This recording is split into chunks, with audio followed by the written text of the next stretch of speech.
Hello there friends, and we are in our latest edition, our property we've just completed in Egham in Surrey, and behind us we have a very old boiler.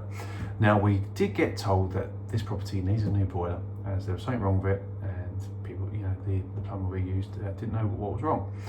So we decided to get another opinion, and we ended up getting it fixed for a couple of £100.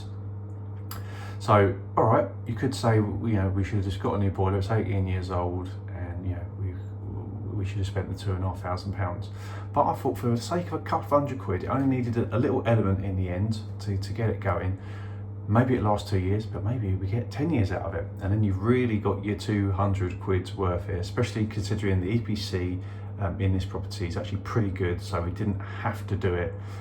As obviously the government are pushing everyone to get a C EPC, and we are already here with this one.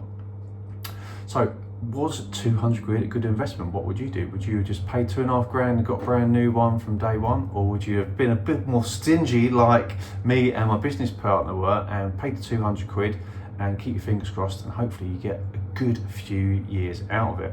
Now it's working lovely now. This property is lovely and warm. And I suppose really don't always 100% listen to what the trades say. Having a second opinion is definitely a good thing, especially when it comes to plumbing, because there's lots of variables when it comes to plumbing. Lots of things can be wrong. One plumber thinks it's one thing, someone else thinks it's someone else.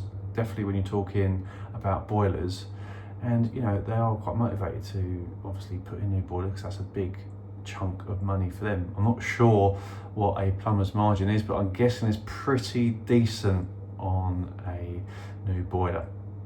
So yeah, don't be afraid to get a second opinion, and don't be afraid if it's only going to cost you a couple of £100. Worst case scenario, it doesn't work, which we rolled the dice, and luckily for us it did work. So we've just saved now £2,500 we can put into our other property which we are refurbishing currently. So yeah, get multiple opinions, especially when it comes to boilers, and yeah, don't always listen to the first person. And if it's only going to be a couple of £100, I'd say go for it. It's worth the risk. If someone says it's going to be £1,500 to redo an 18-year-old boiler, then definitely not so much. Then just pay the money, pay the £2,500, £3,000, whatever it is around your area, and get it done. But for £200, definitely worth it. So this is my top tip for today. Thanks for watching, guys, and we will see you next week.